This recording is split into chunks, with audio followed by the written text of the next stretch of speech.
Ultimately, the Scorchers' bowling lineup proved too inexperienced as the Sixers piled on a further 100 runs in the last 10 overs, thanks to some explosive batting from Moises Henriques and ex-scorcher Josh Philippe, setting 178 runs for the Scorchers to win. The Scorchers started the second innings looking like they had nothing to lose, hitting 59 runs in the batting power play with the loss of only one wicket. That wicket came with controversy, however, as a miscount by the umpires meant that Michael Klinger lost his wicket on the seventh legal ball of the second over, a ball that never should have existed. Cameron Bancroft and Sam Whiteman put the foot on the pedal from there, making a quick-fire 50-run partnership from the next 32 balls, before Whiteman was caught out in the eighth over. It was the next partnership that proved to be the penultimate, with Turner and Bancroft piling on 98 between them from only 62 balls. Turner lost his wicket late in the innings, skying a ball to Jordan Silk at mid-on. Hilton Cartwright joined Bancroft at the crease to see out the win with 7 balls remaining.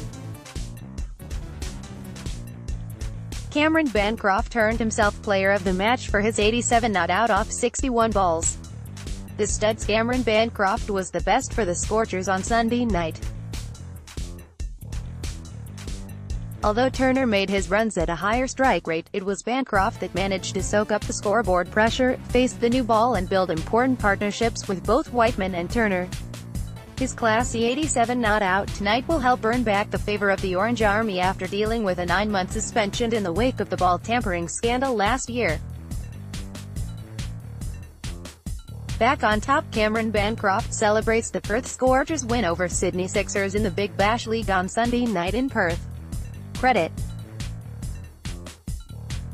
AAPTHG Sixers captain Moises Henriques was the best for them, making 38 runs from only 21 balls with the bat.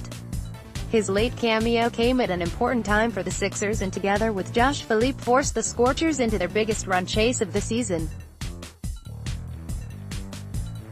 The Duds losing 3 important bowlers before the game meant that Perth needed their experienced campaigners to stand up.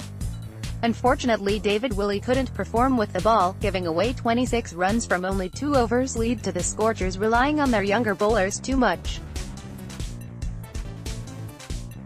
Although he took the wicket of the explosive Ashton Turner, Sean Abbott had a night to forget.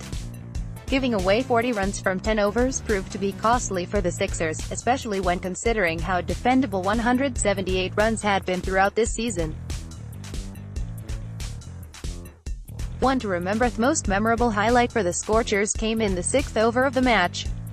Jack Edwards was sitting comfortably at the crease alongside Daniel Hughes when he drove a Matthew Kelly ball towards mid-off. He was stopped swiftly in his tracks by the 19-year-old debutant Cameron Green, who drove strongly to his right and took a screamer inches from the ground. The best of the Sixers' highlights came in the first innings. Sitting at a defendable 162 runs, Sixers fans would have been happy taking only a couple runs off the last over from Matthew Kelly, who had been the Scorchers' best bowler. However, some crafty batting from Josh Philippe and Tom Curran saw 3 balls hit the rope for 15 runs off the over. The one to forget. The biggest lowlight for the Scorchers was a blunder by the umpires that cost them early in the second innings. Ben Dwarshius bowled the last ball of the second over to Michael Klinger, who edged it down to Steve O'Keefe at third man. The mistake was, however, that it was the 7th legal ball of the over. While most batsmen wouldn't mind an extra ball in limited over cricket, Klinger would find himself hard done by on that one. Loading. The worst of the worst came in the 16th over of the second innings for the Sixers. After grappling for momentum all night, the reliable Steve O'Keefe, the highest wicket-taker this season, was given the ball. Assumingly, it wasn't to be hit for 16 runs however, as Ashton Turner hit a flurry of runs off the spinner. What now? The Scorchers remain last on the BBL 08 ladder due to their per net run rate, and will next come up against the first-placed Hobart Hurricanes in Perth this Friday the 18th of January.